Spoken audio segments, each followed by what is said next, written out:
Sheena here at SheenBalla. Welcome back, welcome here, welcome.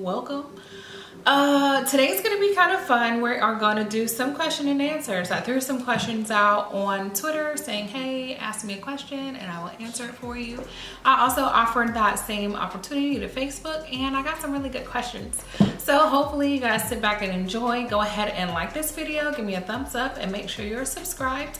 It only counts if you subscribe. So please subscribe. Okay, so yeah, let's get started.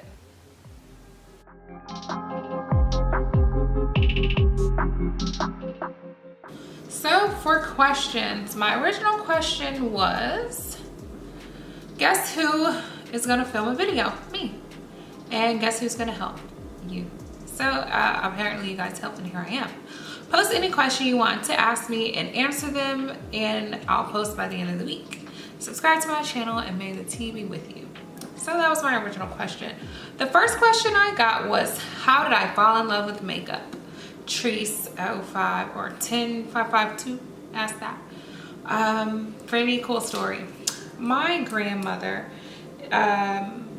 was really into makeup and I learned about makeup from her, from the Mary Kay ladies that would come to the house because she needed satin hands or whatever, tingly lipstick or something.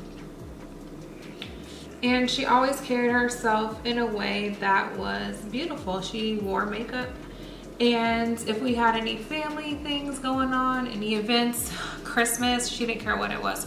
She was gonna be like to the T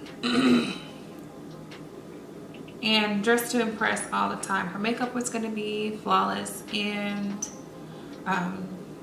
that's how she carried herself. And my other grandmother is a cosmetologist by trade, and she is all into makeup and skincare, and she looks really good for her age. She takes good care of her skin. So my grandmothers are definitely a big thing that made me fall in love with makeup. As a kid, it was something that I could do to keep busy because I'm not all that good at it. And I couldn't wear it, but they would definitely let me play in it. So playing in makeup was really fun for me at that age. And then as I got older, I suffered from a little postpartum depression with my oldest son, and I kind of went into this thing where I felt the need to have to wear makeup all the time. So I got really good at doing makeup. And then I kind of got over that, and then I started playing roller derby, and makeup is fun.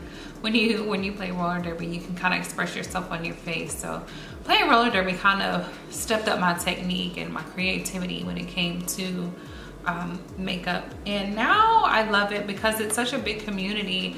I have a lot of friends through makeup and something to do. I have a YouTube channel centered around makeup. So it just gives me something to talk about that is really all my own opinion, and everybody's experience is different with some of the same things, so we can chat across the board. I can talk to other women about makeup that they have come across or looks that they want to try, or sometimes you're in the grocery store and like, girl, your makeup look good. And so it's a conversation piece for sure. But that's a great question. That's kind of how I fell in love with makeup. The next question is, how do you balance your gym life with your makeup and your family? That's a really good question. And it kind of took a while to do.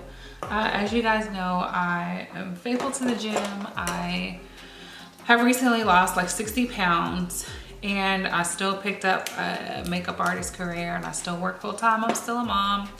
But the way that I'm able to balance it is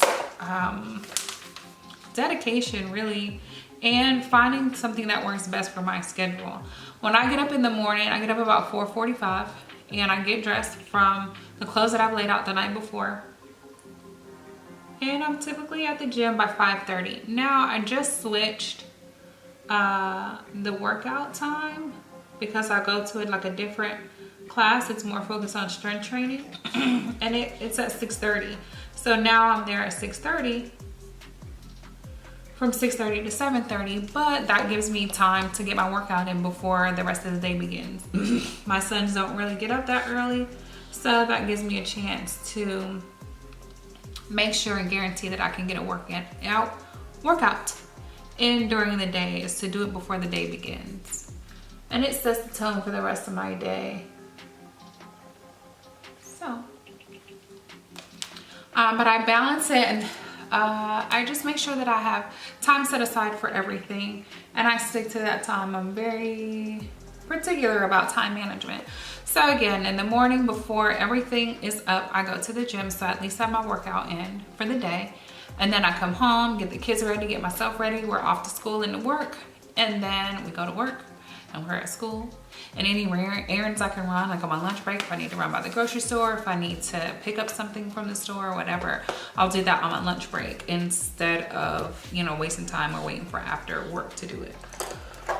And then in the evenings, I sometimes go back. So if I can get off work a little bit early, I'll go back for an hour of cardio. I don't have to pick up the boys until a little after like rush hour time. So that gives me a little bit of time to myself, and I use that time to do cardio.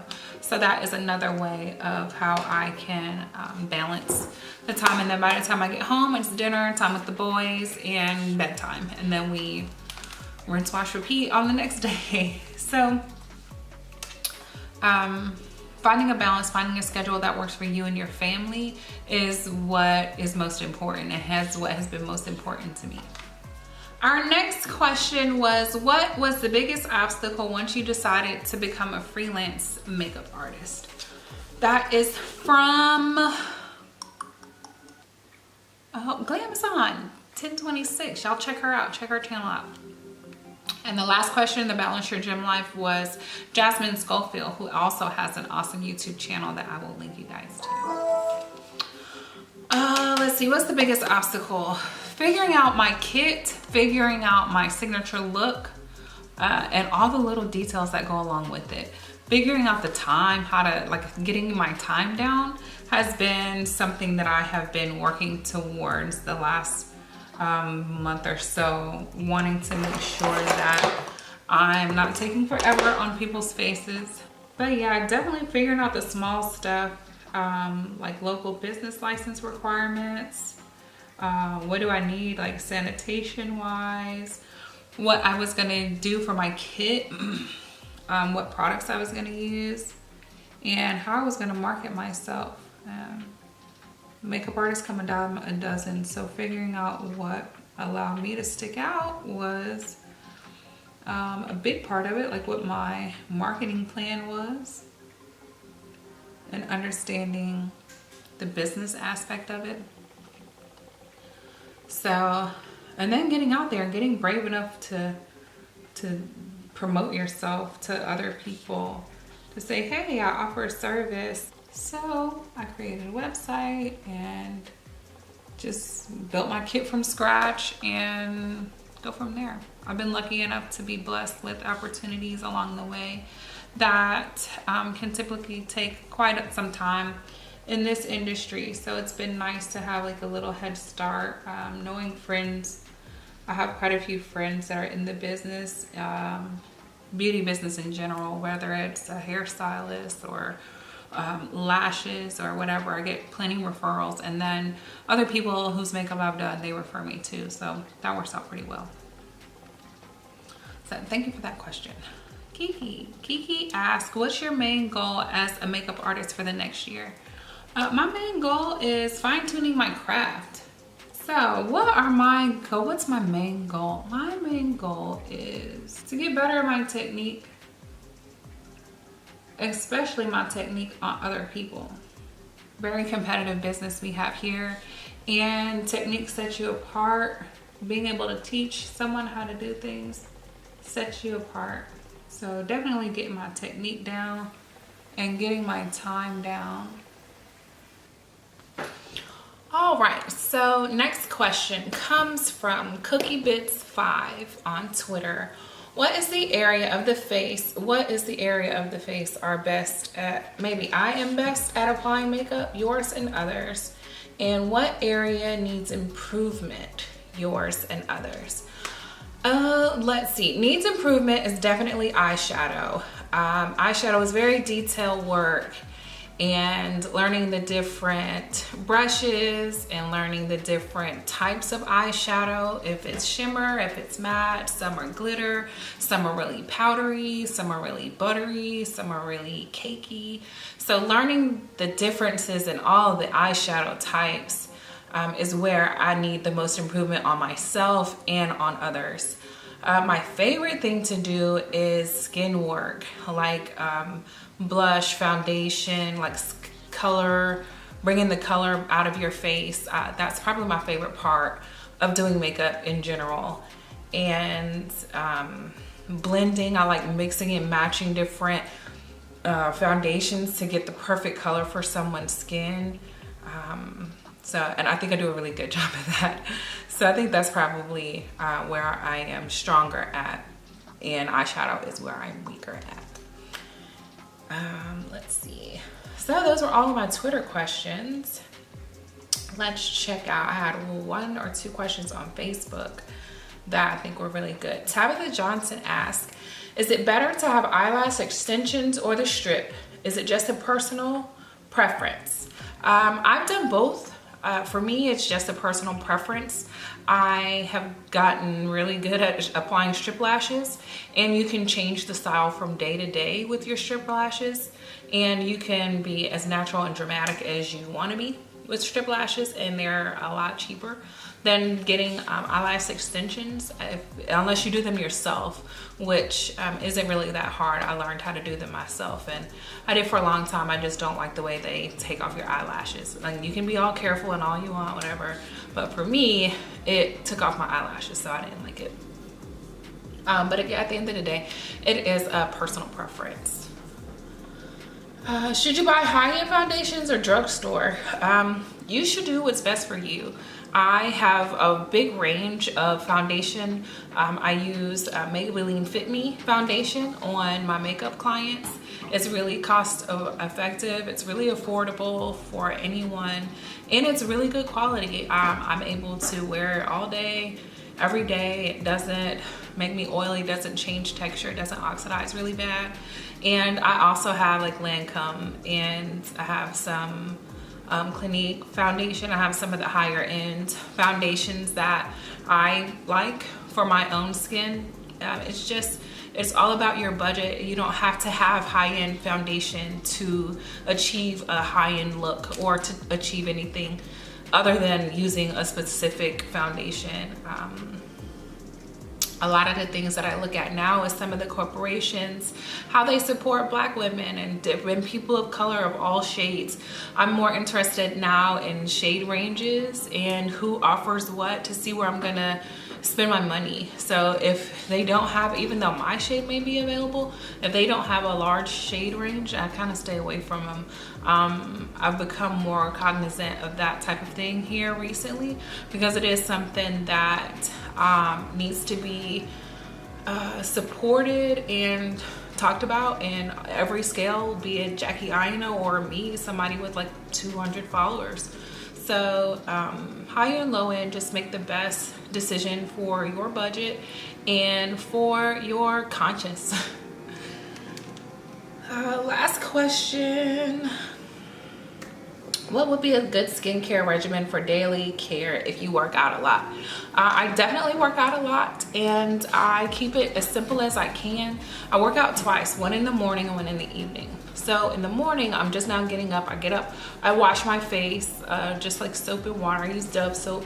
And again, I'm not an esthetician. I'm not a skincare expert. This is what Sheena uses on Sheena's face. Find a good cleanser, something that is gonna clean your skin very well. Something kind of, I prefer gel-based cleanser because I have like normal skin. So just like I said, understanding your own skin type. And what else? I stopped using toner. I don't know if that shit's necessary or not, so I don't really use it. I have it, and some days I feel like, oh, I'm gonna use it today, but it's not a have to have. And then I use a hyaluronic acid serum or any hydrating serum. I get a bunch of little ones from Ipsy, so I'll use one of those. And then top it off with a moisturizer. And at night or in the afternoon when I go back to the gym, I just go back to the gym on my makeup. You see how I set it, so it's stay put the whole time I'm at the gym. When I get home, get ready to take it off, I wipe it off with my makeup wipes, and I do that whole cleaning process again. I scrub my face with, sometimes I'll oil cleanse just because it gets the makeup off a little bit better, and I'll use grapeseed oil and put that all over, pull it off with a hot washcloth, and back to my normal routine. Cleanser, I use the Peter Thomas Roth glycolic acid cleanser in between the days that I don't use the Dove soap. The glycolic acid is like an exfoliant, so you gotta be careful because it'll dry your skin out by over exfoliating. You'll get like shiny, like your skin will be shiny. That means you're over exfoliating. I learned that from my esthetician. But makeup, don't sleep in your makeup. That's the best skincare, anything I can ever tell you. Don't sleep in your makeup. I don't care how much or how little it is, don't sleep in it. Make sure you're washing your face every night. For one, like that stuff's not sitting into your skin for a very long time. It's not getting all over your pillow, which is just gonna kind of keeping your face dirty. And your skin can't breathe. Give your skin some time to rest. Your skin is an organ just like all the rest of the organs you have, and your brain shuts down, your heart rate slows down, other things get rest, so your skin is no different. It needs to rest all the same when you're asleep at night. I hope you guys learned a lot about me. Hopefully I answered your questions to the best of my abilities. And yeah, subscribe. Thanks for coming. Thanks for hanging out. Thanks for listening to my madness, and I will talk to you guys later. Bye.